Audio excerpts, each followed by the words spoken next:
¿cómo acaba un murciano montando una empresa en Silicon Valley? Para emprender es súper importante la red de contactos, pero ya no solo para lo que es personas que quieran apostar en ti a la hora de la inversión, sino también para trabajar con ellos. Cuando estás emprendiendo te tienes que rodear de muchísimo talento. Y muchas veces el talento no es complicado encontrarlo en una entrevista de trabajo a ciegas de una persona que ha aplicado. ¿Y tú qué sientes cuando vendes a tu hijo? En la vida es muy importante también el tener personas que te puedan en algún momento ayudar y dar el empujoncito. Que creo que aparte de la suerte hay veces que también se necesita. Por uno mismo solo con tu talento, a veces es muy complicado.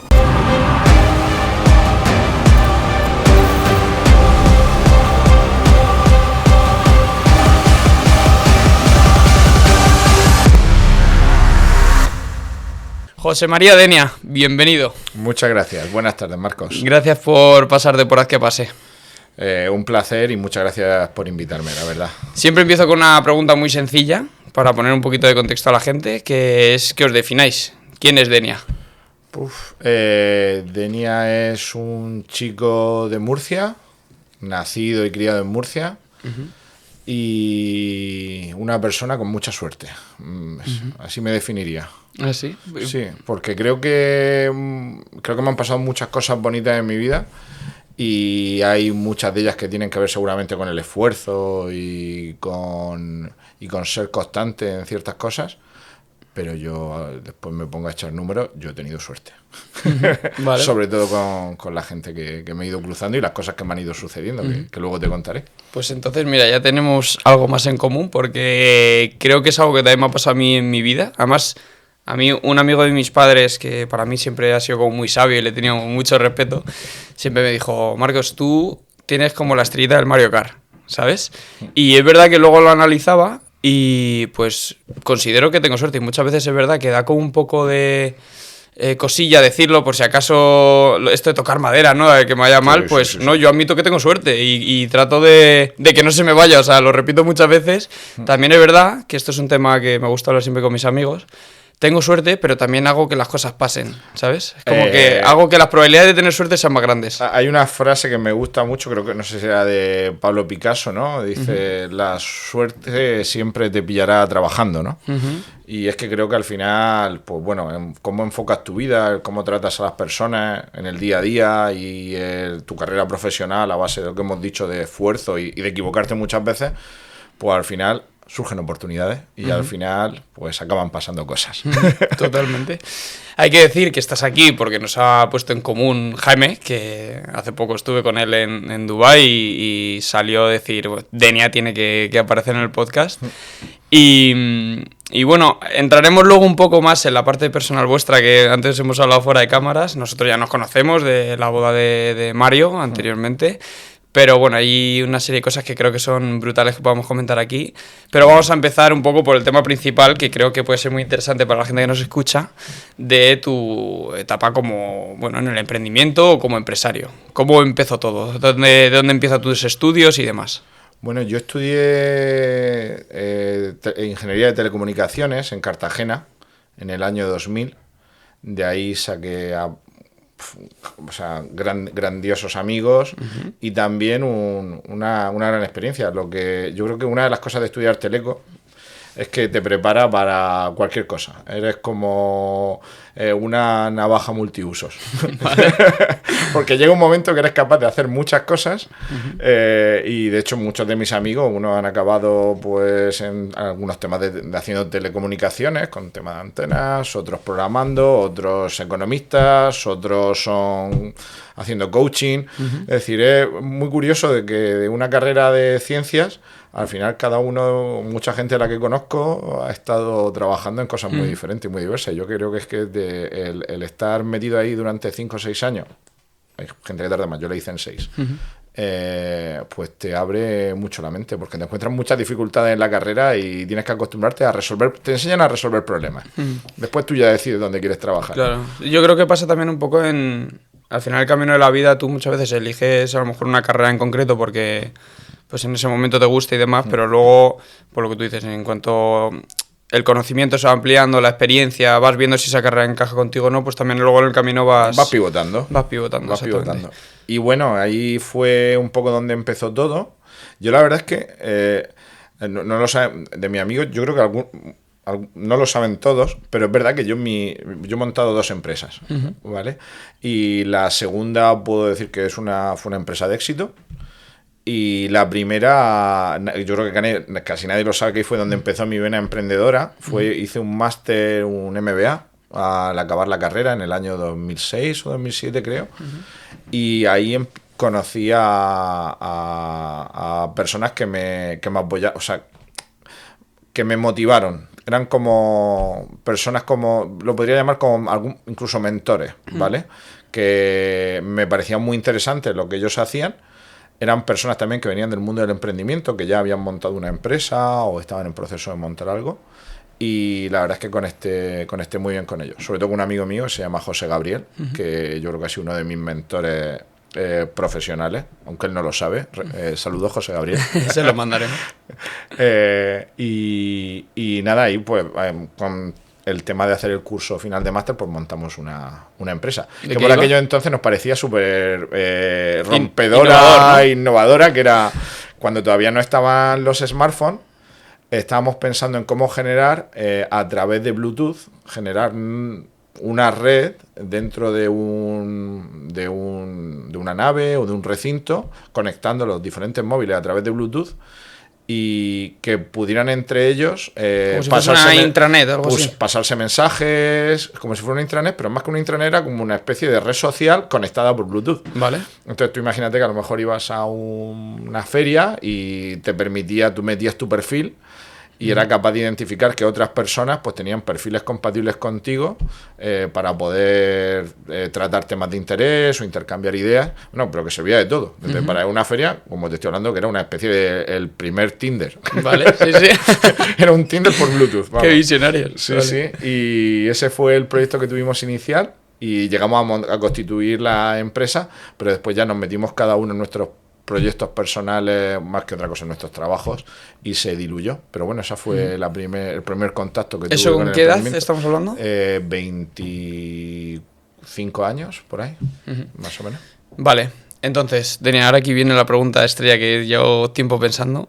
¿Cómo acaba un murciano montando una empresa en Silicon Valley? Bueno, más que montando una empresa en Silicon Valley, como un murciano acaba en Silicon Valley y después acaba montando una empresa. Vale. Bueno, es una buena pregunta.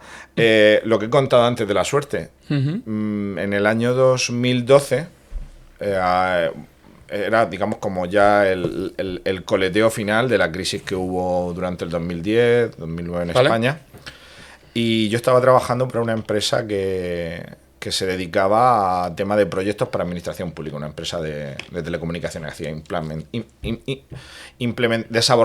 desarrollaba proyectos de telecomunicaciones para administración pública.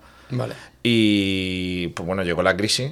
En el 2012 el gobierno terminó de cortar los fondos y pues bueno, hubo que despedir a gente y me tocó a mí. Y fue lo mejor que me ha pasado en la vida, que me despidieran. Entonces yo estaba trabajando allí en Murcia, me despiden, y por aquellos entonces, uno de mis socios, ese año, en el 2012, se había ido a trabajar a San Francisco para una empresa. Él estaba buscando tener una experiencia profesional en Estados Unidos, y vieron su currículum, la propia empresa que se encargaba de gestionar visas y tal para temas de trabajo, y le encantó su perfil y necesitaban un perfil técnico para el departamento de desarrollo. Vale. Y se lo llevaron a él. Y claro, llamé a mi colega cuando me despidieron, creo que fue en agosto, en septiembre del 2012, y le digo: Diego, tío, mira, me acaba de pasar esto, me han despedido. Oye, ¿a ti no te importaría que me fuera para allá 3 semanas?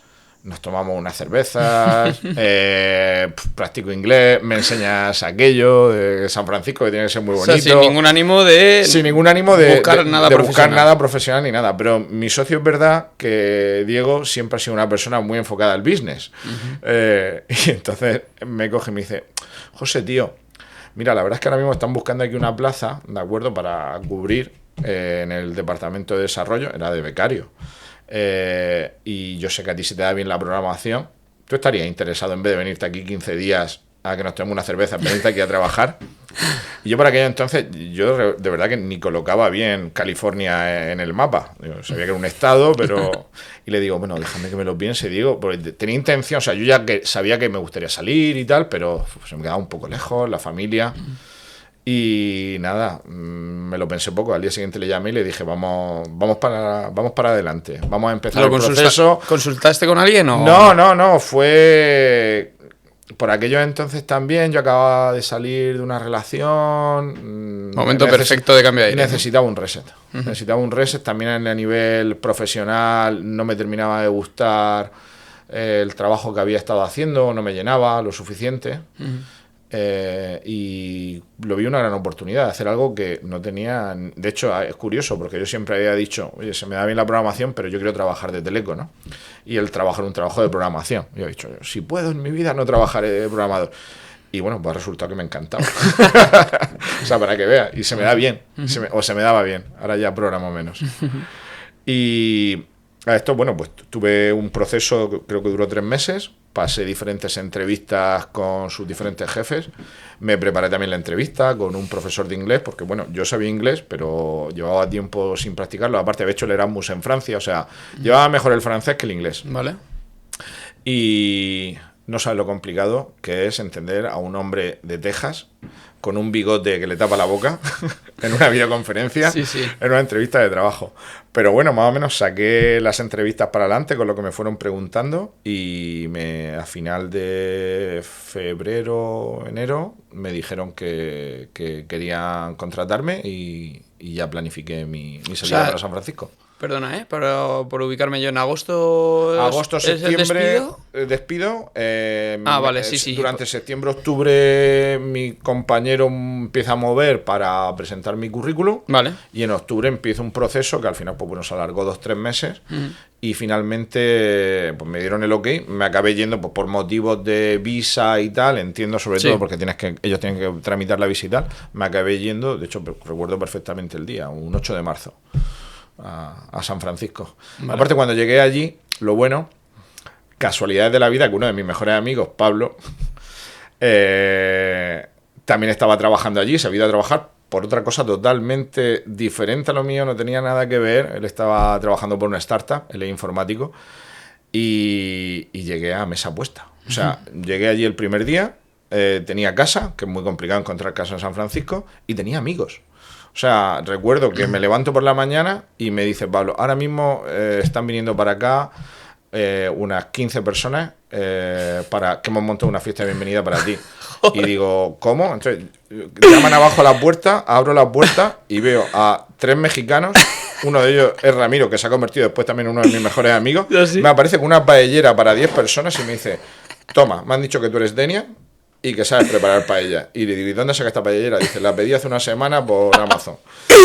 Y me llegó con una paellera para 10 personas y me dijo, venga. Es que no puede ser más americano todo eso, ¿eh? Las fiestas en casa, todo a lo grande. Increíble. Entonces, bueno, pues ya había llegado allí y la verdad es que el aterrizaje no pudo ser mejor. Estaba trabajando en una ciudad súper chula que la verdad es que es alucinante. O sea, yo me acuerdo los primeros días de levantarme, me cogía el autobús, algunas veces el metro, el tranvía también, para ir al centro. Yo trabajaba en Downtown.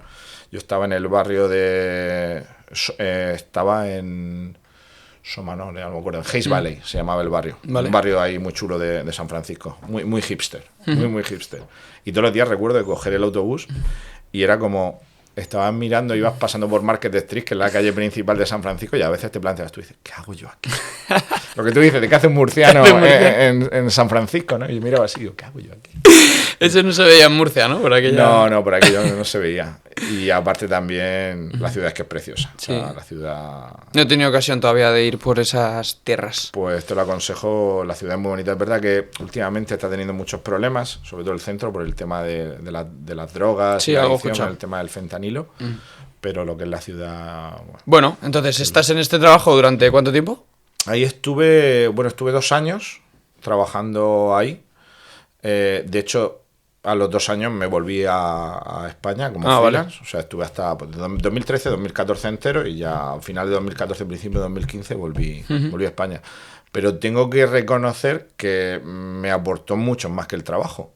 Porque allí fue donde conocí a la que es mi mujer ahora y madre de mi hija. Qué fuerte. Sí, sí. Y aparte fue curioso porque un día me escribió una compañera y me dice, oye, que ha venido Dani, que ha estado 2 años en España y le gustaría hablar español y le he dicho que tú eres español y tal.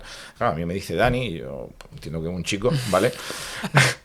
Y le dije, no le di más importancia, ¿no? Sí. Bueno, pues ya quedaré con tu amigo, ¿vale? Por aquello entonces la verdad es que estaba también, entrenaba, hacía triatlones, o estaba entrenando para hacer mi primer triatlón, más bien, no es que hiciera, estaba en proceso de hacer mi primer triatlón, y mi vida era trabajo, gimnasio, salir a correr, piscina. Y recuerdo que un día estaba allí trabajando, eran las media mañana, y me dice un compañero, oye, ¿tú estás seguro que Dani es un chico? Y le digo, sí, supongo que sí, se llama Dani. Y dice, no, José, yo creo que es una chica. Y recuerdo que me metí en la base de datos de la compañía y vi su foto y de repente vi una chica rubia, ojos azules, bajé a una velocidad de la planta 11 De repente. a la 10, saqué el mejor inglés que he tenido en toda mi vida. Y por supuesto la invité, digo, conozco un restaurante de tapas en Claro. San Francisco, increíble. De repente tus habilidades de profesor de español se Sí, elevaron a la máxima exponencia. A la máxima exponencia. Lo curioso de todo esto, cuando fuimos allí a cenar por la noche, llego y le digo, bueno, ¿qué tal? ¿Cómo estás? Y me dice, hola niño, ¿qué tal todo? Y tenía un acento ¿Cómo? de Córdoba, mi mujer. Y hablaba español mejor que yo. Es verdad que yo soy murciano y eso puede llegar a ser fácil, ¿de acuerdo? Hablar español mejor que yo. Pero ¿y entonces que era una excusa simplemente para conocerte o qué? Porque... pues que yo creo que no quería, se veía que ella había venido con muy buen nivel de español, no quería perder el español y me crucé yo en su camino. Ostras, qué bueno. O ella en el mío, no lo sé. Muy bien. Así es que me Vale, traje... y entonces, ¿en qué momento empieza? Porque Nubica empieza allí. No, pasan 2 años, hay un momento en el que estábamos, estábamos trabajando de freelance, yo y el que después fue mi socio, bueno, fuimos 3 socios en la compañía, y estábamos trabajando muy de la mano yo y Diego, pues trabajando para la empresa americana de freelance para la que habíamos estado trabajando y ya haciendo otros trabajos para otras empresas.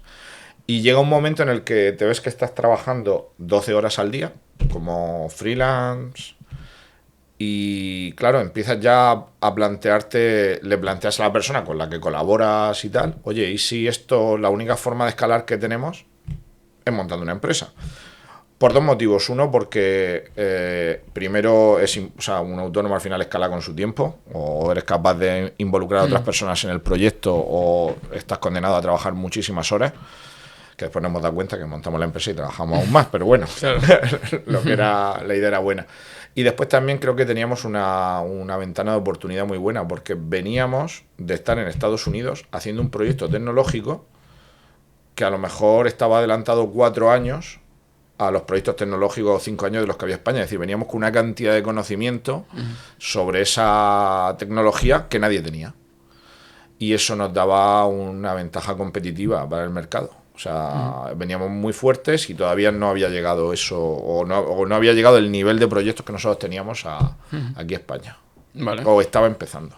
Y entonces la empresa la constituís aquí. La constituimos aquí en el 2016. Vale. Y a partir de ahí pues fuimos en crecimiento. Empezamos siendo 3 personas y es verdad que a raíz del COVID fue cuando ya, o sea, fuimos creciendo 10, 15, 30. Una vez que pasó el COVID, bueno, de hecho nos asustamos un montón en el COVID porque de un día para otro te llaman los clientes y te dicen vamos a cortar todos los contratos y tú dices, madre mía, ¿qué voy a hacer ahora? De esto tu amigo Jaime seguramente también tendrá experiencia trabajando en una empresa de un poquito, sí. de gestión de estudiantes internacionales. De estudiante internacional y que te cierren las fronteras. Y nos dijeron eso y nos echamos la mano a la cabeza. No sabemos, lo vamos a... Bueno, porque digamos de que es Nubica, realmente es una consultora digital, ¿no? Es una consultora digital, pero bueno, somos un partner de una tecnología que se llama Salesforce, que no voy a decir que la gente que nos está escuchando, Es un CRM, pero es mucho más que un CRM. Es una plataforma integral de gestión de clientes. Sí. ¿Vale? Sí. En la que te permite hacer de todo. Atención al cliente, recursos humanos no es su especialidad, pero sobre todo está enfocado a manejar todos los procesos de venta que tiene una compañía, a gestionar también toda la parte de atención al cliente de una compañía, tanto para cliente final o como para empresas. Automatización de marketing, integraciones con otros sistemas que te permite conectarte y lo hace de una forma fácil. Y la verdad es que bueno, es una solución, una tecnología muy extendida en el mundo. En el mundo. Sí, yo creo que las principales empresas todas utilizan... Sí, Salesforce. En el IBEX 35 todas la utilizan y ya tiene una penetración muy grande en el mercado, la verdad. Entonces, bueno, lo que te he dicho, que vimos que había una oportunidad, que esto está creciendo en España, claro, y que era nuestro momento de apostar todo o nada. Vamos a meternos aquí hasta... Bueno, y te he cortado, estabas diciendo que estabais creciendo y llegó el COVID, ¿no? Sí, y el COVID fue muy gracioso, porque era recibir una llamada un día de vamos a cortar todos los contratos, todos los clientes, todo el mundo se puso muy nervioso, normal. O sea, de repente te dicen que te tienes creo que fue un 12 de marzo, hay que quedarse en casa. Y creo que fue una semana más tarde o 2 semanas más tarde otra llamada diciendo no, vamos a trabajar el doble. Claro. Sí, me acuerdo perfectamente, yo que también estaba en el mundo publicidad, que todas las marcas querían estar presentes, porque en los malos momentos, esto es una cosa que ocurre mucho con las marcas, en los malos momentos todas quieren estar presentes como para hacerle ver a su gente que ellos también aportan su granito de arena. Y eso es lo que pasó un poco con el marketing. Y bueno, a nivel tecnológico lo que pasó fue que de repente esos directores tecnológicos o esos directores de venta, incluso los propios CEOs, que estaban estaban engullidos por el día a día, por el trabajo del día a día, no tenían tiempo muchas veces de sentarse y pensar en cómo mejorar la compañía, en cómo hacerla más eficiente, en cómo evolucionarla. De repente se vieron en casa. Y tenían llamadas, por supuesto, pero creo que le dio tiempo a la gente también de pensar, y muchos de ellos lo que hicieron es el momento de digitalizarnos o seguir digitalizándonos y ir hacia la tecnología para hacer que de verdad la compañía dé el siguiente paso. Y creo que fue eso lo que pasó, que empezaron a llegarnos un montón de proyectos a raíz del COVID, de empresas que... También había otra cosa, nosotros somos una solución en la nube, es decir, que para trabajar puedes trabajar desde tu casa con tu solución. Yo creo que también muchos de ellos se vieron, yo no estaba preparado para el COVID, o sea, yo no estaba preparado para mandar a 1000 personas a su casa y que trabajaran desde allí. Y eso también. Porque ya erais 1000 personas. No, 1000 personas me refiero, no, nosotros llegamos en nuestro pico a ser 135, pero me refiero a los clientes, ¿de acuerdo? Una empresa con 1000 personas que de repente llegó y dijo, todos a vuestra casa. Locura, no había forma de gestionar aquello, todo el mundo trabajando desde nuestra casa, y la solución que nosotros damos pues te permite desde tu casa o desde cualquier dispositivo en el mundo pues poder trabajar. Y yo creo que eso también fue otro factor. Así es que empezamos a tener un montón de proyectos, empezamos a crecer un montón y llegamos a ser 135 personas. Qué bueno. O sea, crecimos súper rápido. Vale, y por ejemplo, una de las preguntas que se me viene a la cabeza, el mundo emprendimiento, tú que lo has vivido en Estados Unidos y en España, ¿tú cuál dirías que son las principales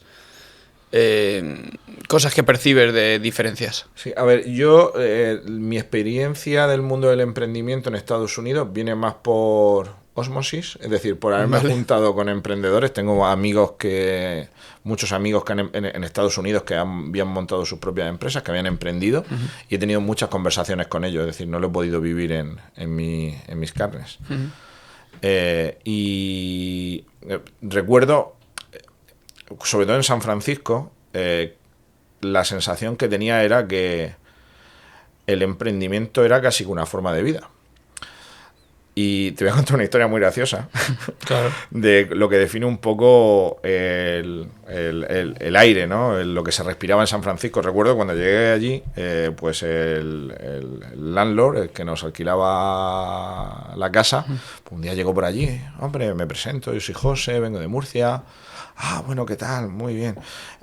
Y yo quería digo, mira, voy a hacer una cosa, quiero que caerle bien al landlord, me lo voy a llevar a desayunar al sitio este de aquí al lado, que parece que está súper bien, y así hablamos me presento y ve que soy un tío guay.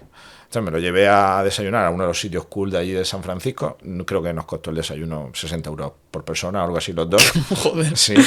¿Y qué te ponían? No, bueno, más que te ponían era cómo te lo explicaban, porque decían, ¿qué te apetece? Y decías tú, pues no sé, me apetece un café. Y dice, tengo un chocolate que me acaban de traer de Etiopía, recogido por niños pequeños.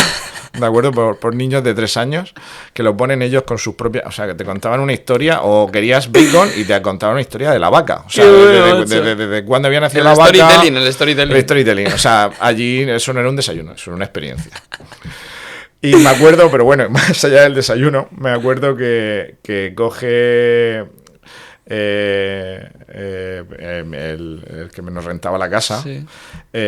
Y me pregunta... Así de primera, o sea, oye, ¿y tú qué negocio quieres montar aquí? O sea, dando por hecho de que si estás ahí, claro, es para emprender. Y yo recuerdo que por aquellos entonces yo no era muy tecnólogo. Y cogí y le solté. Digo, pues si te digo la verdad, me he dado cuenta que aquí no tenéis ni una pista de pádel, tío. Y me coge el tío, le explota la cabeza y me dice, no, pero tecnológico. Pero él sabe, ¿y sabía pádel, la palabra pádel? No, le tuve que explicar lo que era el pádel también al tío y todo. Bueno, ahora me he enterado, el otro día estaba hablando con mi amigo Ramiro, de allí de San Francisco, y me ha dicho que el pádel es el nuevo golf, allí en San Francisco. Bueno, sí, en Estados Unidos. Está petadísimo de escuelas, de pistas, aparte caro. Muy caro. Y que es pues mira, ahí fui un visionario, sin saberlo, debería haber apostado por la leche. Pero bueno, sí es verdad que es el emprendimiento por default. Vas a cualquier fiesta o quedas con cualquier persona y aquí se hace muy raro, por ejemplo, en la cultura española, que te pregunten, lo primero que te pregunten es ¿dónde trabajas? ¿Qué haces? Se te hace súper raro. Tú llegas, te presentas, oye, ¿dónde vives? Pero pues allí de primera será... Sí, es el chip, no competitivo, pero es un poco más aspiracional de crear cosas, ¿no? Y el generar riqueza, conexión. Al final, si has quedado para comer y puedes generar conexiones profesionales o de emprendimiento con las personas que tienes alrededor, porque resulta que hay un match, pues ¿por qué desaprovechar esa oportunidad? Y es verdad que ellos son, o las personas que van allí, lo que noté es que están muy enfocados. Que de hecho yo, Silicon Valley, a mí, yo lo pienso, que nunca he estado, ya te digo, pero a mí se me viene a la imagen, pues traje negocios, business, etcétera. Bueno, justo lo contrario, allí, bermudas, zapatillas, chanclas, sí, ¿no? Y gente en camiseta. No, pero te iba a preguntar, en ese mundo tan de emprendimiento y demás, ¿vale más el conocer gente que el propio talento? Voy a decirte que ambos. Pero no, vuelvo a repetir, yo no emprendí allí, yo emprendí aquí. Es verdad que cuando emprendimos trayéndonos muchas cosas que habíamos aprendido, que habíamos vivido a la hora de trabajar allí, en California, pero creo que ambas cosas son necesarias. Te cuento el caso de unos amigos, 3 personas, uno pues de los grandes fabricantes americanos. Uno había trabajado en Google, el otro en Atlassian y el otro en otro... Joder, brutal. O sea, y de repente se juntaron y otras empresas, ¿vale? Y de repente se juntaron para montar una empresa. Y se fueron a hacerlo en una incubadora que se llama Y Combinator, que está allí en San Francisco. De hecho, Sam Altman, que es ahora el CEO de OpenAI, era el CEO de la incubadora. Vale. Y más de una vez lo vieron pasar por allí, por los pasillos. Un tío que posiblemente vaya a cambiar el mundo, como lo conocemos. Ostras. Y dices tú, pues sí, el talento lo tienen, pero también ciertos contactos, el haber trabajado en ciertos sitios también te hace conocer a ciertas personas y yo creo que en la vida es muy importante también el tener personas que te puedan en algún momento ayudar y dar el empujoncito. Porque creo que aparte de la suerte hay veces que también se necesita. Por uno mismo solo con tu talento, a veces es muy complicado. Sí, conocer gente yo creo que es fundamental para cualquier cosa, ya no los negocios, sino para cualquier cosa que necesites, yo qué sé. Se me ocurre que tengas un problema en el extranjero y yo, por ejemplo, me siento muy afortunado que ahora tengo amigos repartidos por diferentes partes del mundo, o ahora que me ha pasado hace poco, he ido a Dubái, conocer gente allí, que ya no solo he visto la ciudad, sino que me han enseñado sitios o rinconcitos, o cuando fui a Australia, pues el conocer a Jaime, que ya lleva mucho tiempo allí, y problemas que ha tenido mucha gente allí, a mí me lo resolvieron súper fácil, porque Jaime, pues esto es esencial, vamos, yo creo que no mm, enfatiza efectivamente lo que tú dices, el tener un poco de suerte. Para emprender es súper importante la red de contactos, pero ya no solo para lo que es personas que quieran apostar en ti a la hora de la inversión, sino también para trabajar con ellos. Cuando estás emprendiendo te tienes que rodear de muchísimo talento y muchas veces el talento no... Es complicado encontrarlo en una entrevista de trabajo a ciegas de una persona que ha aplicado. Entonces, el tener gente que conozcas del ecosistema, que sabes que esas personas son de muchísima confianza y que te pueden ayudar a crecer y que ellos van a crecer y tú vas a crecer y que ellos cuanto más crezcan mejor, incluso si crecen por encima tuya mejor porque tú vas a ir abrazado a ellos y vas a subir también, que creo que esa es la gran diferencia también muchas veces de la filosofía del emprendimiento y de la superación, que en Estados Unidos mi jefe en todo momento tenía la sensación de que me estaba empujando a que fuera mejor, pero que en cualquier momento yo podía ser mejor que él. No, o sea, no es que eso fuera a pasar, pero que él te empujaba, no te ponía barreras a tu creatividad, a hacer las cosas bien, a demostrar. Y es porque creo que está esa filosofía también de que si yo te ayudo a crecer y tú creces más que yo, ¿quién es el que va a ir detrás tuya? Pues yo, que voy a estar acompañándote y voy a seguir creciendo contigo. Y eso la verdad es que es muy bonito como lo tienen. ¿Cuál es la situación actual de Nubica? Pues la situación actual de Nubica es desde junio pasado, el año pasado. Pues llega ya un momento que tienes que tomar una decisión en la compañía, porque ya llegábamos a cierto tamaño, éramos una empresa pequeña, pero es verdad que competíamos contra empresas muy grandes muchas veces, contra Big Four o contra empresas también medianas, pero más grandes que nosotros. Y llega un momento pues, que tienes que tomar una decisión, ¿no? De, oye, o consigo financiación para seguir creciendo, pero seguimos los socios teniendo el control, o bien, pues, buscas una operación que te permita también seguir creciendo, pero en este caso de venta de la compañía. Y bueno, estuvimos pensándolo, abrimos un proceso el año pasado, y al final fue exitoso y desde junio del año pasado pues hicimos el exit, o sea, vendimos la compañía a otra gran consultora, nos propuso un proyecto, la verdad que nos ilusionó mucho y que la verdad es que estoy metido ahora en él hasta arriba y me sigue ilusionando porque creo que podemos hacer cosas muy grandes. Así es que eso es Hablemos un poco de esto. ¿Cómo es la venta de una empresa, un grupo, o en este caso que os absorban y demás? ¿Cómo es la transición? ¿Qué es lo que ocurre? ¿Estamos hablando de cómo el proceso desde que decides que vas a vender hasta que vendes o una vez que has vendido? Ambas, sí. O sea, un poco el proceso desde que decides, vale, ok. Sí. Bueno, lo que te voy a contar ahora va a ser un poco técnico, ¿vale? Pero creo que es algo que si están escuchando las personas que están pensando en vender, es importante que se familiaricen con estos términos, ¿de acuerdo? Voy a hablar un poquito desde la parte técnica. Cuando tú decides que quieres vender una empresa, pues entras en contacto con otras compañías, ¿de acuerdo? Y lo primero es hacer una evaluación, es decir, una primera evaluación, lo que se llama una LOI, una Letter of Intention. Y esto es que la empresa que esté interesada en comprarte te hace un análisis, pero es un análisis no muy intenso, es decir, no bajan mucho bajan al barro, pero no bajan muchísimo. Y lo que hacen es básicamente pues, ver un poco cuál es tu estado financiero, cuáles son tus cuentas, cuál es tu equipo, cómo has construido, cómo está repartido el conocimiento y ver si eso les cuadra con lo que ellos quieren invertir, ¿no? Y eso es el primer paso, en donde se firma una LOI, una Letter of Intention, que es básicamente cuánto estarían ellos dispuestos a pagar por tu compañía. Vale. Y ese es el primer paso. Una vez que esa Letter of Intention se firma, se pasa a un segundo proceso, que es el de la DIU, que es una due diligence, básicamente, que consiste en, ahora sí que vamos a auditar bien tu empresa. Ahora sí que van a llegar los auditores con... ¿Los hombres de negro? Los hombres de negro, con traje, corbata, con las gafas de notario y la gorrita de contar dinero.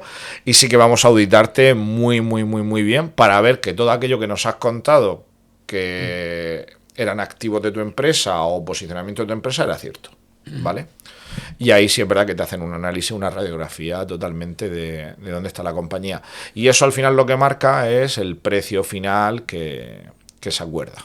Entre pues, oscila, ¿de acuerdo? No te sabría decir, pues depende de lo que encuentren ellos. Si encuentran algo muy flagrante, pues el precio puede llegar a bajar mucho, o pueden decir directamente que no están interesados en comprar, o si encuentran algo pequeño, pueden decir, bueno, pues esto puede hacer un pequeño ajuste sobre el precio de venta. ¿Y tú como primera empresa que vendes, en quién te apoyas para saber si lo que te están auditando también... O sea, ¿qué contexto tienes para saber si esos números... Pues a ver, nosotros, teníamos algunas referencias de algunas otras empresas, ¿de acuerdo? Y después también, o sea, de algunas empresas de nuestra industria, pues también habían vendido y teníamos alguna pequeña referencia de por dónde podía ir el asunto. Y después también está que pues te tienes que apoyar en la parte más de la negociación, pues con especialistas, con personas que sean capaces de ver la parte legal, porque al final va a haber unos contratos encima de la mesa. Y el consejo siempre es, pues apóyate en gente que tenga experiencia, que haya pasado por ahí, ¿de acuerdo? Y que te pueda ayudar sobre todo cuando llega el momento de establecer ya los contratos definitivos, a poder negociar y a decirte, mira, esto te conviene o esto no te conviene. Y que te asesoren. Ok, y vendes la compañía y una vez ya, por adelantar un poco en los tiempos, ya esa compañía digamos que no es tuya, pero tú sigues dentro, ¿verdad? Normalmente, cuando se produce una venta de una startup, ¿de acuerdo? Que tiene un producto, o de una compañía como nosotros, que nuestros activos son las personas, del conocimiento está en ella, es una consultora. Normalmente suele haber un tiempo en el que dentro del propio contrato se te pide que estés trabajando para la compañía. Porque al final el mayor activo que tiene la compañía son las personas y son los socios, y son los que conocen mejor que nadie la compañía y cómo seguir haciéndola crecer con los nuevos planes que tiene la nueva empresa que te ha adquirido. Entonces, bueno, pues hay un tiempo, a veces son 2 años, otros 3 años, pero también tiene un sentido, y es que cuando normalmente se producen, y estos son otros 2 términos técnicos, Vale. Cuando se produce una venta, hay 2 conceptos, ¿de acuerdo? Está lo que se llama el earn-out y el cash-out. El cash out es cuando vendes, se te da una parte directa al principio, y el earn-out va en función de unos objetivos. Entonces, claro, esos 2 años, 3 años que estás dentro de la compañía, pues se te ponen unos objetivos para terminar de liberar el resto del dinero. Y así es como funciona. Ok, entonces ya pasa todo esto. ¿Y tú qué sientes cuando vendes a tu hijo? Pues muchos sentimientos encontrados, porque al final era un proyecto que llevábamos haciendo 8 años, y lo que tú bien has dicho, te lo tomas como que estás vendiendo una parte de ti. Pero por otra también sabes que estás haciendo lo correcto. Normalmente cuando tomas una decisión de venta es porque has decidido ya que es lo mejor para la compañía. Porque al final también creo que una de las cosas que teníamos en la cultura dentro de Núbica era mirar mucho por las personas. Y también parte de esta operación que hicimos era también por las personas, porque pensábamos que era lo mejor para las personas que estaban trabajando con nosotros y lo mejor también para los socios. Entonces hay una parte de liberación. Tú piensas también que nosotros teníamos, no recuerdo, pero en torno a 100, 90 cuando vendimos, personas dentro de la compañía. Eso son muchas nóminas, eso es un peso a final de mes muy grande que hay que mantener, y que es un día a día. Entonces, claro, cuando también te liberas de eso, sientes como... Era una mezcla de tristeza con paz. Sí, agridulce, ¿no? Sí, un poco agridulce. ¿Y ahora qué? Pues ahora muy felices, la verdad. O sea, ¿cuál es tu día a día? Mi día a día es... yo estaba de director de ventas en la compañía, y ahora estoy en el equipo de ventas. Pero es verdad que siempre había echado de menos... Yo venía de desarrollar código, de la parte más consultiva, y ahora estaba en el equipo de venta, en la parte de pre-sales. Y pedí también que a mí yo quería volver otra vez a tocar un poco el barro, a dejar un poquito más lo que es la venta comercial, de contacto directo con el cliente y el día a día, a pasar un poquito más a dar las soluciones. Y estoy muy feliz, la verdad, porque creo que es algo que me gusta, me encantan las soluciones. Me dedico a solucionar problemas. Ahora mismo mi trabajo y estoy muy feliz. Y el proyecto es apasionante, estamos yendo a clientes más grandes. Ok. Denia, hemos tocado ya la parte profesional, que me parece súper interesante. Gracias. Y aquí hay un bombazo que a mí es lo que yo creo que esta conversación nos puede dar para muchas horas, que es un tema que ya toqué con Jaime, ¿no? Y quiero poner en contexto a la gente. Y es que, bueno, partiendo de la frase esta que se dice, ¿no? Que somos la media de las 5 personas con las que nos rodeamos a diario. Soy muy fiel y creyente a esa frase y trato de tener yo también el entorno bien cuidadito para que eso sea así. Porque aquí pasa una cosa muy heavy, que yo siempre os he admirado muchísimo en vuestro grupo de amigos. Jaime, Mario, Juan G, tú. Bueno, creo que ocurre una cosa que antes me han mencionado cuando te lo he comentado que hablaría de ello, que ya en otra ocasión, en alguna otra ocasión también os lo han mencionado, y es que sois todos personas genuinas, sois como extraordinarios. O sea, todos pues tenéis ciertos cargos o carreras profesionales muy buenas y a su vez tenéis un factor común, que es que sois personas sanas. Somos buena gente. Sois muy buena gente, tío. O sea, quiero decirle a la gente, que esto tú no lo sabrás, y me dijo Jaime, díselo que él ni se acordará. Tú y yo nos conocimos en la boda de Mario. Sí, correcto, que estaba yo haciendo de maestro de ceremonia. Exactamente. Y a mí me dijo Mario, cuando llegues a la preboda, yo estaré con 1.000 millones de personas, tú entra y un tío muy grande será el que estará organizando, que eras tú, evidentemente. Jaime y Juan, que todavía no habían llegado, yo estaba solo en la puerta del bar donde Mario organizaba la preboda. Y para mí, lo que me encontré fue un tío de 2 metros que me dijo, ¿tú eres colega de Mario y vienes a la preboda? No, pues tira, coge jamón, queso y demás y tira para adentro. De sentirme en casa, normal y corriente, ¿no? Y después de esto, yo me encontré con, un tío que sea Silicon Valley, que ha abierto una empresa, que podríais ir perfectamente, Jaime, igual, CEO de una empresa internacional, con estudiantes internacionales en diferentes partes del mundo. Juan G, creo que es de la parte de financiero, ¿no?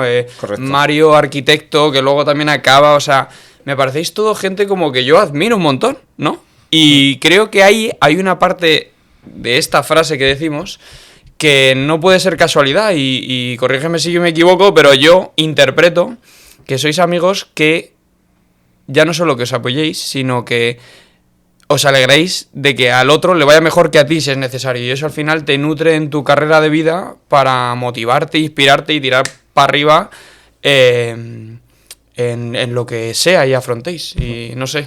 Pues, ¿tú qué piensas? Pues el otro día tuve esta conversación también con un amigo, con un muy buen amigo de estos del grupo, que había venido a Madrid con un amigo suyo del norte, vasco.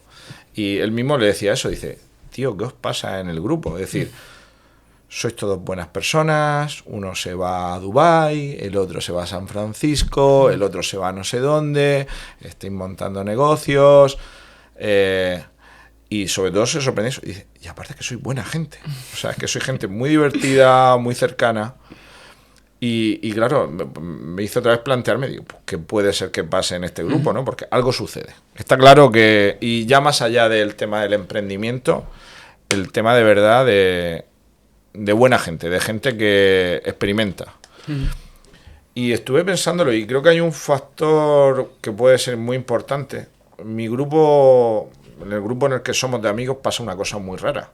Y es que nosotros fuimos a estudiar a un colegio católico allí en Murcia, donde nos conocimos todos. Jaime no estudió allí, pero los profesores se piensan que él estudió allí. Hay profesores que, de tanto que venía a recogernos al parking cuando acababan las clases, había ya profesores que pensaban que él era del instituto, pero él no, él estaba en otro instituto, totalmente. Vale.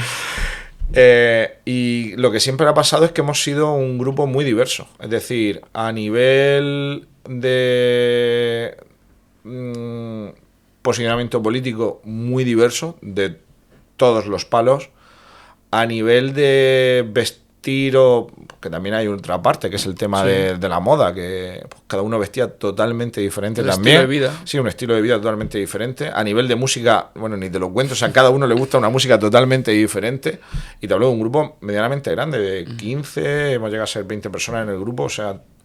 Y eso es verdad que es difícil también de encontrarlo, porque normalmente cuando estás en los grupos de personas, pues son muy homogéneos, ¿no? Al final, pues se juntan un grupo de personas a los que todos les gusta lo mismo, ¿no? Hablan de los mismos temas políticos, de la música, pues todos les gusta la misma música. No, tío, en mi grupo no, o sea, y lo que me parece alucinante de eso es que nunca he escuchado a nadie juzgar a nadie. El respeto. Ni por cómo vestía, ni por cómo lo opinaba políticamente, o de por qué estaba tomando una decisión de salir de la caja. Que creo que todo esto va de salir de la caja, de hacer lo que la sociedad, tus padres y tu entorno te está diciendo, y después hacer lo que tú realmente sientes y quieres.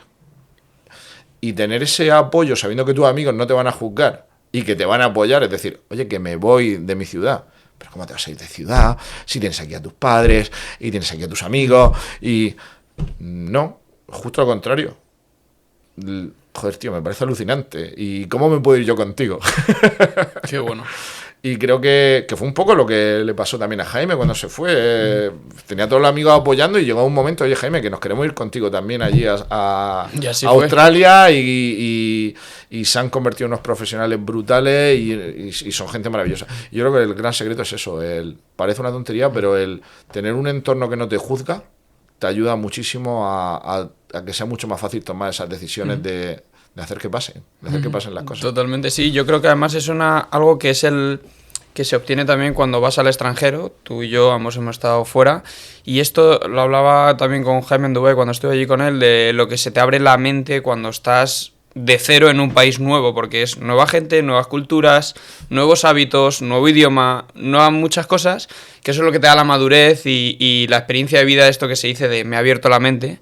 Y creo que vosotros, yo también, que lo digo abiertamente para mis amigos que lo sepan, que tengo la suerte o tenemos la suerte de tener gente cerca que me hace tener la mente abierta, como si estuviese en el extranjero, pero estando en casa, ¿sabes? Y eso, joder, es que eso es una herramienta, eso es un potencial increíble.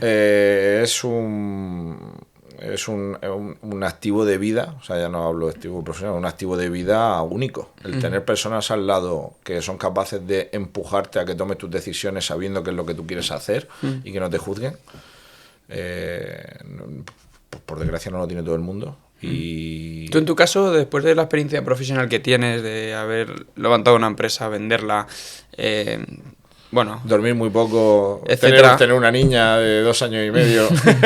¿Tú cómo identificas a día de hoy cuando alguien se quiere aprovechar de ti o alguien que de verdad te aporta y merece darle la oportunidad de ser parte de tu vida?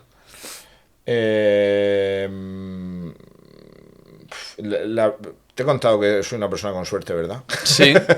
No suelo encontrarme con muchas personas alrededor que piensen que pienso que se quieren aprovechar de mí, la verdad. Entonces tampoco estoy muy forzado a tener que tomar la decisión. Pero soy una persona también muy sencilla, me refiero. Yo con tener una buena...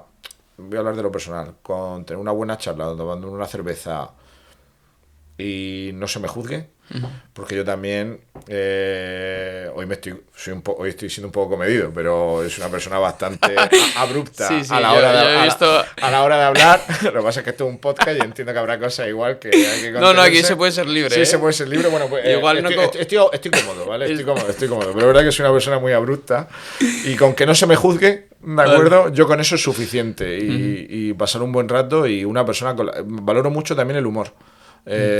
Una persona con humor me da a entender de que tiene inteligencia. Totalmente. Y de que es capaz de adaptarse y de hacer el esfuerzo de entender cosas que a otras personas a lo mejor les cuesta un poquito más. El humor te define muchas cosas. Te define que tienes la mente abierta, que eres imaginativo, sentido del ridículo, que no le importa equivocarse. Correcto. Aparte yo soy una persona que yo me meto mucho con la gente, o sea, lo reconozco. De hecho tengo un problema y es que no conozco a nadie. Acabo de conocer a una persona y lo primero que hago es le tiro tiro una puya a muerte. Y me dice mi mujer, pero ¿cómo has sido capaz de decirle eso, por Dios? Y digo, mira, si tiene que ser que no tenemos que ser amigos, yo prefiero enterarme ya, ¿de acuerdo? Que me piense que soy un gilipollas, ¿de acuerdo? Y que me corte el grifo. Sí, es verdad que la reacción es verdad que puede terminar... Yo rompo yo he sido romper el hielo a muerte. Y ahí ya pues veo, si esa persona no me ha entendido, y aparte lo hago de verdad, o sea, lo hago de broma, no lo estoy haciendo en serio. Si no me ha entendido y tal, pues ya digo, bueno, pues a lo mejor no es para mí. Claro. Pero en el ámbito profesional esto también lo haces, ¿o no? Por desgracia sí. ¿Sí? ¿Has llegado a alguna reunión seria de decir...? Oh, sí. Por desgracia sí. Pues con mis compañeros de trabajo muchas veces pues tengo expresiones y comentarios de haberlos conocido poco, que yo creo que los pongo a los pobres entre la espada y la pared, ¿eh? O sea, en plan de, ¿pero qué me está diciendo el subnormal este? ¿De qué va? ¿Sabes? Y después, ¿verdad? Que yo creo que se dan cuenta que lo hago con todo el cariño del mundo e intento de verdad ser gracioso, pero me pasa mucho. Y en las entrevistas de trabajo, la verdad es que esto yo no lo sabía. Me decían algunos compañeros, oye, que sepas que cuando hice la entrevista contigo... me cagué vivo. O sea, yo pensaba que no iba a entrar ni de coña. O sea, estabas ahí súper serio, pegándome pullas, llevándome la contraria. Y es verdad que eso ahí sí lo hago deliberado. Y es que al final me gusta, en una parte de la entrevista... Meter un poquito de presión. Meter un poquito de presión, evidentemente sin ser mal educado ni nada, pero meter un poquito de presión a la otra persona para ver cómo reacciona en una situación un tanto incómoda, sin que llegue a ser algo extremo. Pero hacer un poco de polimalo en una entrevista. Creo que eso también define mucho a las personas cómo reaccionan ante los eventos negativos. Hay que hacerlo con mucha vista, con mucho ojo y sin faltar al respeto, por supuesto, ni hacer que la otra persona, no es mi intención que se siente mal, pero ver cómo reacciona haciéndole pues una pregunta de una situación incómoda o algo así, sí, ¿no? Pues la repregunta, ¿no? De dime algo. Bueno, estamos hablando de cualidades tuyas y tal. Y dice, soy una persona muy flexible. Y le digo, ¿flexible? O digo, cuéntame algún ejemplo. Y me dice, pues mira, justo ahora me acabo de ir a vivir con mi pareja. Y digo, bien, sí que eres flexible. Sí, sin duda. Eres una persona. Has cedido la decisión. Has cedido en la decisión, eres muy flexible. Bien, siguiente pregunta. Oye, Denia, ¿para ti qué es el éxito? Una pregunta complicada, ¿eh? Pues yo, tío, te diría que para mí el éxito es levantarse todas las mañanas con ganas de motivado, tío, con motivación, levantarse todas las mañanas o la mayoría de las mañanas con ilusión. Si consigues eso, creo que lleva muchas cosas detrás que pueden definir el éxito. Y es que es muy complicado en los tiempos que corren muchas veces, mucho estrés, ritmos de vida súper duros de horarios y el trabajo también. Los trabajos también, bueno, tú vienes del mundo de la publi, sabes lo que es un trabajo estresante y no parar y tener que replantearte cosas, ¿no? Pues yo diría que para mí el éxito está en levantarte todos los días motivado de que espera un nuevo día, de que te esperan nuevos retos y ilusionado con eso. Para mí eso sería el éxito. ¿Y cuál es la mejor decisión que has tomado en tu vida? Irme fuera. Hubo un momento en el que, yo te digo, verdad que la decisión fueron 24 horas, pero podía haber decidido que no, y creo que hubiera cambiado mi vida totalmente, porque esa fue la mejor decisión de mi vida, y no por el trabajo, sino por la compañera sentimental que tengo ahora mismo, por mi mujer, y por lo que me ha venido después, por mi hija, que no hubiera sido otra persona, ¿no? Pero no hubiera sido ella. Y es que ella es especial tal y como es. Y eso fue gracias a que decidí en un momento determinado dejarlo todo atrás y salir fuera. Qué bueno. Y una pregunta se me viene a la cabeza. Entiendo que en el emprendimiento sucede mucho la incertidumbre, ¿no? Que es otra de las cosas que... vives con ello. Que a mí me gusta hablar aquí porque han pasado otros empresarios, han pasado gente que es autónoma... y bueno, es un tema que me gusta tocar porque todos lo viven de una forma diferente. ¿Tú cómo tomas decisiones o cómo te manejas esa incertidumbre? El moverse en la incertidumbre creo que es un proceso de aprendizaje. Es decir, no voy a decir que no todo el mundo vale para ello, pero yo he tenido momentos en los que me he sentido bloqueado, en el que tienes que tomar decisiones y son decisiones muy complicadas y he llegado a sentirme bloqueado e incluso a casi que tener que pedir ayuda porque me veía que estaba muy estancado. Pero lo que tú decías es un proceso, ¿de acuerdo? En el que poco a poco vas entrenando a que pues, en el emprendimiento casi todos los días es una aventura nueva. Te levantas y no sabes lo que va a pasar en la empresa. Pues todos los días hay una fiesta totalmente diferente y un problema totalmente diferente que tienes que solucionar. Y cuanto más vas creciendo, los problemas son mayores por el volumen que manejas. Intentar rodearte de gente que ya haya pasado. Consejos, intentar rodearte de gente que ya haya pasado por ahí. Gente más senior, gente con experiencia, que te pueda dar consejos, que te mentorice un poco a la hora de tomar las decisiones. Creo que eso es importante. De esas personas he tenido y tengo unas cuantas en mi vida que me han ayudado a poder tomar la decisión y me apoyo mucho a la hora de tomar la decisión en ellos. Porque muchas veces hay cosas que no están en los libros y que no te lo va a contar ChatGPT. La experiencia es un grado, que se dice. Y la experiencia es un grado y es verdad que ChatGPT nos va a contar muchas cosas de aquí a poco, pero es verdad que cuando nosotros teníamos que tomar las decisiones no estaba ChatGPT, que igual no hubiera venido bien en algún momento. Y yo te diría eso, de cómo tomar las decisiones, pues apoyándome mucho en la experiencia de otros. Y cuando no tienes la experiencia de otros, pues te la juegas. Tira para adelante. Y tiras para adelante y te equivocas y te levantas, porque no hay otra forma de hacerlo. Y ahora que, al menos de mi punto de vista, pues has tenido éxito profesional, ¿qué es lo que te mantiene motivado? Me mantiene motivado el seguir creciendo. Es decir, creo que he pasado a dar una etapa de mi vida, que ha sido, ¿cómo lo podríamos describir? Intensa. O sea, el emprender es muy intenso. Tienes muchos altibajos, es como una montaña rusa. De repente estás arriba en la cima y de repente bajas para abajo, vuelves a subir. Y a nivel anímico. Ahora lo que me mantiene motivado es ver un poco lo que tengo en el futuro por delante.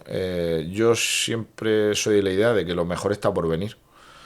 Entonces ahora mismo me tiene muy motivado el ver hasta dónde puedo llegar a nivel profesional desde este punto de partida en los siguientes años. Y otra cosa que me tiene ahora súper motivado, de verdad, es que es mi hija. O sea, me da una ilusión y unas ganas. O sea, ella es uno de los motivos para levantarme por las mañanas motivado. De hecho, es que la llevo todas las mañanas al cole. Qué bueno, eso sí que es éxito, ¿eh? Eso sí que es éxito. Eso sí. Y he tenido mucha suerte con ella. Esa sí va a ser una gran emprendedora emocional, seguro.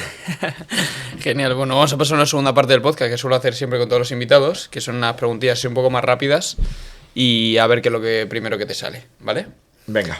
¿Cuál es tu mayor miedo? Mi mayor miedo, dejar de ser valiente. ¿Un hábito que te haya cambiado tu vida? El deporte. ¿El mejor consejo que te han dado?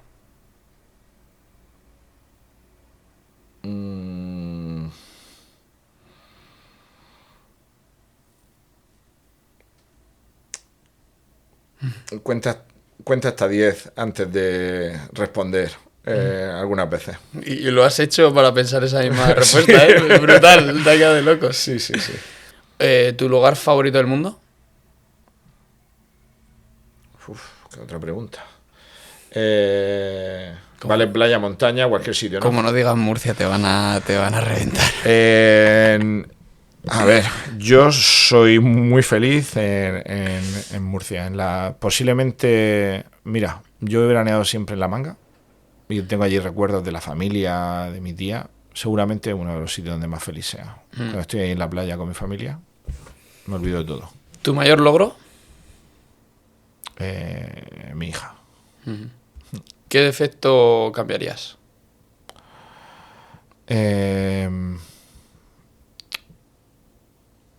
Me gustaría a veces ser un poco más comedida. A veces soy demasiado espontáneo. ¿Un propósito para 2025?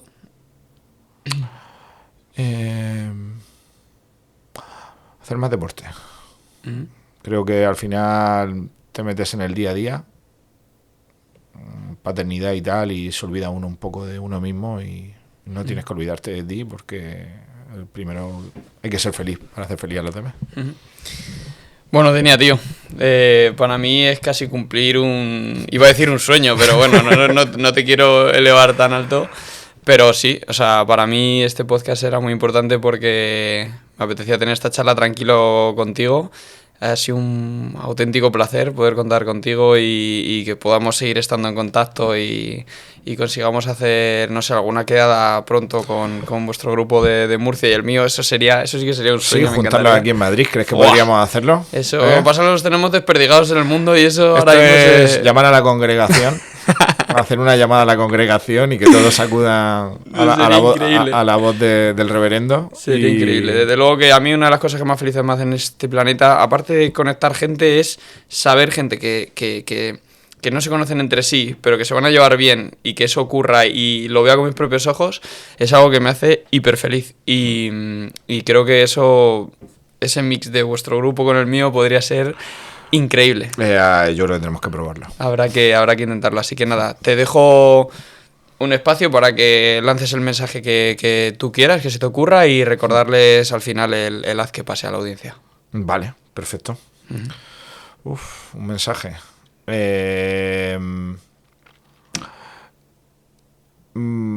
Va a haber momentos que vas a querer tirar la toalla. Va a haber momentos que creo que vas a pensar que ya no puedes más. Y otros que te has equivocado totalmente. Y te va a poder muchas veces la desesperación cuando estás intentando hacer exitoso un proyecto. Never give up. Solo enfócate en hacer que pase. Y nunca tires la toalla. Muy bien. Perfecto, tío. Pues muchísimas gracias. Muchas gracias a ti, Marcos. Lo dejamos. Nos vemos pronto. Gracias.